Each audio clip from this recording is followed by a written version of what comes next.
গত বছর ২৩ অক্টোবর রাতে পুরান ঢাকার হোসনি দালানে তাজিয়া মিছিলের প্রস্তুতির সময় বোমা হামলা চালায় নিষিদ্ধ জঙ্গি সংগঠন জেএমবি। ওই হামলায় ২ জন নিহত ও শতাধিক আহত হয়। তবে এবার সেরকম কিছুর সম্ভাবনা নেই বলেই মনে করেন ডিএমপি কমিশনার। হোসনি দালান পরিদর্শন শেষে সংবাদ ব্রিফিংয়ে এ নিয়ে কথা বলেন তিনি। গতবারে কোথায় কোথায় আমাদের ভুল ছিল, কোথায় ল্যাকিং ছিল, ত্রুটি ছিল, বিচ্যুতি ছিল, সেটি আমরা যথাযথ পর্যালোচনা করেছি এবং পর্যালোচনা এবার যাতে তেমনটি না ঘটে তার জন্যে আমাদের সামর্থ্য অনুযায়ী পসিবল অল স্টেপস আমরা নিয়েছি। আরবি মাসের ১০ মুহররম বা ১২ অক্টোবর এবারের পবিত্র আশুয়া। এদিনই বের হবে তাজিয়া মিছিল।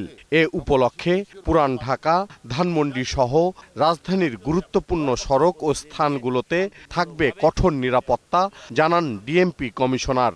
হোসনি দালানে আমাদের ৩ স্তরের নিরাপত্তা থাকবে। প্রত্যেকটা ইমামবাড়া আমাদের সিসিটিভি দ্বারা সম্পূর্ণভাবে নিয়ন্ত্রিত থাকবে।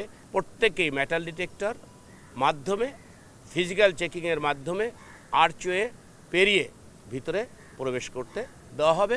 নিরাপত্তার স্বার্থে এবারের তাজিয়া মিছিলে আতশবাজি ও ধারালো অস্ত্র বহন নিষিদ্ধ করা হয়েছে বলেও জানান তিনি।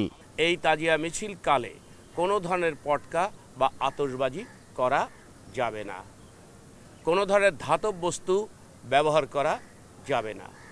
ছুরি, দা, কাঁচি, বল্লম এই জাতীয় কোনো ধারালো অস্ত্র, লেথাল উইপন্স বহন করে কোনো ধরনের কোনো মিছিল করা যাবে না। দীপু সারোয়ার, ২১ টেলিভিশন, ঢাকা।